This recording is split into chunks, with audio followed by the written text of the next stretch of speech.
bom dia a toda a costa leste de Mato Grosso do Sul, bom dia ao Mato Grosso do Sul, aos municípios que estão recebendo o sinal da rádio CBN. Hoje é dia 26 de setembro, faltando aí 11 dias para as eleições aqui no nosso país. A CBN e o Grupo RCN de Comunicação estão realizando a segunda rodada de entrevistas com os candidatos ao governo de Mato Grosso do Sul, através das FM Cultura FM de Paranaíba, Cultura FM de Aparecido do Taboado, Cultura FM de Três Lagoas e também para a TVC, Canal 13, que nos acompanha ao vivo agora. Nós estamos em Campo Grande, nos estúdios da Rádio CBN, emissora controlada pelo Grupo RCN de Comunicação. Nós iniciamos essa segunda rodada recebendo aqui nos estúdios da CBN o candidato do MDB, Júnior Mock, na segunda-feira. Ontem, conversamos aqui com o João Alfredo, do PSOL. E hoje está aqui nos estúdios candidato ao governo do estado de Mato Grosso do Sul, Marcelo Bruma, do PV. Candidato, obrigado por aceitar o convite e vir falar conosco. Bom dia. Bom dia, quero, na sua pessoa, Otávio, cumprimentar todos os integrantes da equipe, da CBN e de toda essa cadeia incrível de comunicação que vocês têm e que muito nos orgulha. Quero dar o meu bom dia a todos os ouvintes, os web internautas, os telespectadores, e dizer que é muito importante para nós nessa caminhada poder utilizar esse tipo de oportunidade para colocar as nossas propostas, o nosso pensamento sobre isso que é o mais importante para todos nós, na minha avaliação, que é o futuro do nosso estado e o futuro do sul mato-grossense. Candidato Marcelo Bruma, o senhor já foi vereador aqui em Campo Grande, candidato a prefeito aqui na capital também, exatamente. Tem é conhecido no meio político, tem propostas, e nestas eleições a gente tem observado que o senhor tem feito algumas críticas, o senhor tem em alguns momentos até se utilizado de ironia em debates para tentar mostrar aquilo que o senhor considera ser correto. Mas os números, pelo menos nas pesquisas, não estão dando ao senhor uma densidade. O que é que está acontecendo? O eleitor não está compreendendo o senhor, a estratégia não é a correta, ou o senhor veio para realmente fazer um trabalho mais educativo? Eu acho que, inclusive no último debate, questionei, né, a questão das pesquisas. Quando vejo algumas pesquisas onde são afirmado, né, que você tem uma margem de erro de 3%, eu sou engenheiro, sou da área de exatas. Se você falar para mim, Otávio, que a margem de erro é 3%, a pesquisa não pode mostrar a diferença de número de 15, 16, como tem aparecido. Então, isso dá um descrédito, na minha avaliação de técnico, isso dá um descrédito muito grande, né, com relação às pesquisas, quem paga isso, os interesses que estão por trás disso.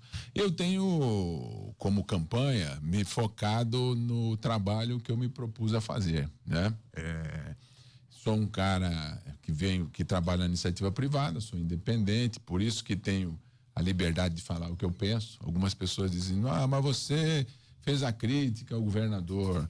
Eu considero o governador meu funcionário, eu pago imposto todo dia, estou com meu IPTU em dia, meu ISS, meu imposto de renda, meu ICMS, eu sou dono dessa brincadeira, sou dono de um pedaço dessa brincadeira, como todo cidadão brasileiro é. Então, sendo dono dessa brincadeira, eu tenho que dizer, porque o dono sempre diz o que pensa. É bom deixar bem claro, assim, o senhor é dono, o senhor coloca como dono do Estado como um todo, né? O senhor é patrão do agente público, agente político, exatamente. Eu acho que para nós, esse é o grande problema do Brasil hoje, do brasileiro, e aí vou falar para você, leitor, o brasileiro precisa entender que a monarquia acabou no século XIX. Como que funcionava na monarquia, né? Na monarquia o rei era dono de tudo,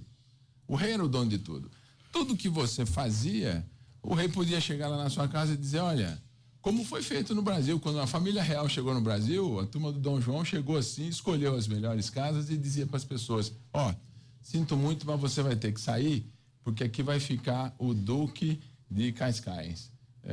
Sinto muito, mas, entendeu? Nós construímos a república, os brasileiros, o ser humano, e a república significa res pública, coisa pública. A coisa pública é nossa. Nós escolhemos pessoas para administrarem isso para nós. Então nós pagamos imposto, as pessoas vão administrar esse dinheiro para fazer um bom serviço de saúde para nós, um bom serviço de segurança, né? Uma boa educação. Essa é a lógica. Candidato, assim, Então, quando nós vamos para uma disputa de um governo estadual, esse é o tema mais importante. Mas justamente sobre isso é a questão, né? Porque se a maioria não entende isso, não é só sobre a relevância da crítica, mas é sobre o quão criticar apenas é saudável para quem precisa de proposta no momento difícil, ou sobre o quanto é interessante pesar entre propostas e críticas, até porque o senhor tem utilizado inclusive o espaço na televisão para pedir a renúncia do atual governador. Naquele acontecimento, né? Quando do episódio, né, da Operação Vostok. E a pergunta é mais nesse sentido, porque é interessante, claro, desmistificar aquilo que você acha que está errado, mas também é interessante propor, né? A pergunta é nesse sentido. Mas eu tenho proposto. Eu tenho proposto que as pessoas não estão acostumadas com a crítica real, né? O Brasil está nessa situação difícil porque o brasileiro reage com hipocrisia nisso. O brasileiro não enfrenta o problema porque aí tem o jeitinho, ele também quer se beneficiar depois. Eu acho isso natural, mas eu tenho feito uma campanha propositiva também, crítica e propositiva. Veja, eu estou com a minha proposta de estabelecer um polo de tecnologia de informação em Mato Grosso do Sul é a proposta mais avançada dentre todas as candidaturas que estão aí. Por quê?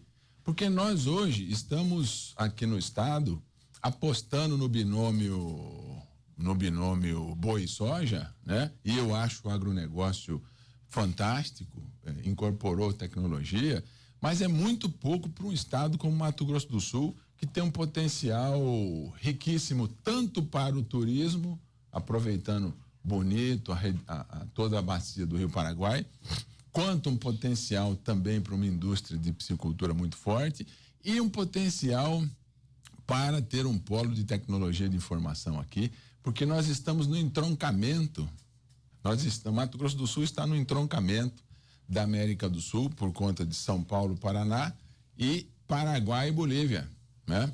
E hoje, essas duas indústrias, a indústria do turismo e a indústria da tecnologia de informação, são as duas indústrias que mais crescem no mundo e geram empregos saudáveis e sustentáveis. Eu tenho sido candidato a governador, inclusive o único, que tem apresentado essa proposta, né? Então tenho feito uma campanha propositiva também. 9h27 em Mato Grosso do Sul. Nós voltamos a falar ao vivo aqui da CBN Campo Grande, com a segunda rodada de entrevista com os candidatos ao governo de Mato Grosso do Sul, agora conversando com Marcelo Bruma. E nós vamos direto agora para Três Lagoas, onde o Valdecir Cremon, nosso coordenador de jornalismo lá em Três Lagoas, tem uma pergunta para o candidato. Aqui é Valdecir Cremon, da TVC HD de Três Lagoas. Candidato, o seu partido, o Partido Verde, defende a causa nobre da ecologia e da exploração da natureza, dos recursos naturais de maneira sustentável. Mato Grosso do Sul, cada dia mais, tem áreas ocupadas por eucaliptos, muitas delas às margens de rios e córregos.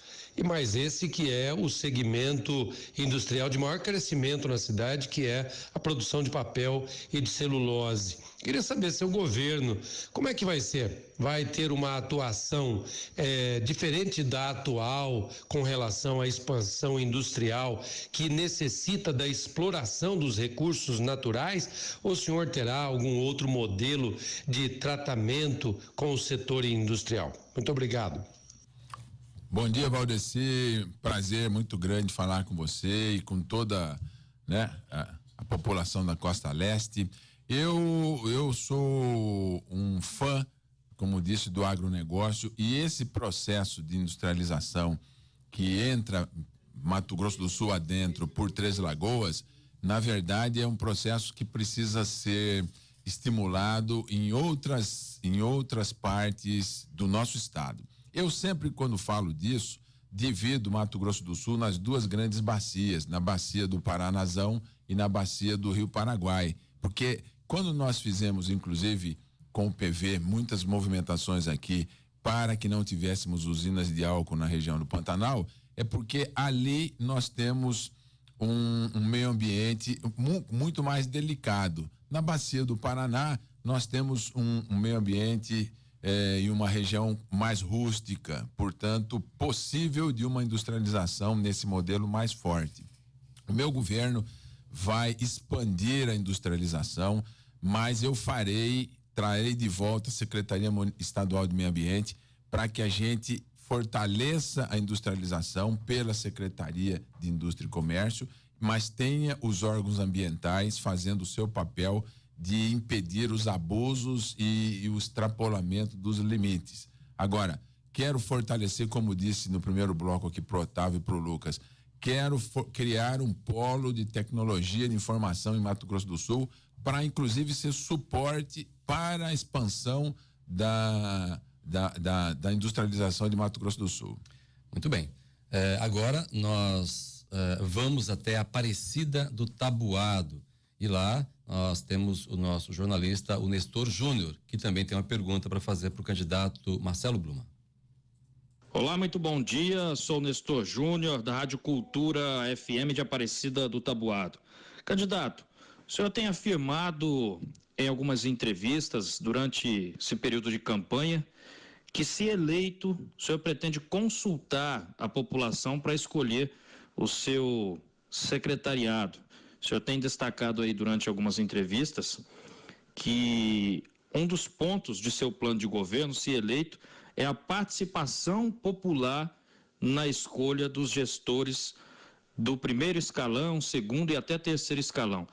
Candidato, explica pra gente como que o senhor pretende fazer essa consulta popular e de que forma que o senhor pretende escolher, assim sendo a sua equipe de governo, o seu secretariado.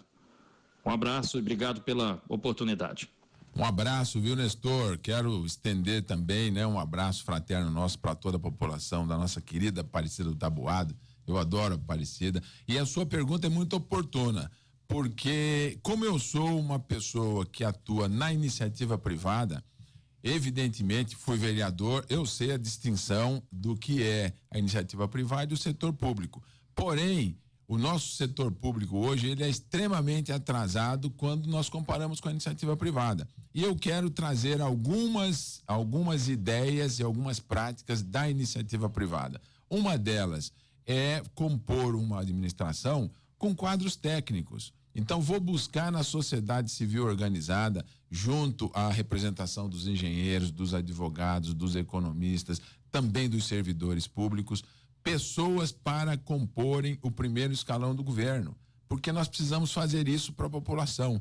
Não dá para manter eu sou o único candidato a governador também que está propondo isso claramente. A grande maioria, por serem pessoas que estão nessa lógica desse sistema político aí, estão pensando em fazer o velho loteamento de cargos. Eu não vou fazer isso.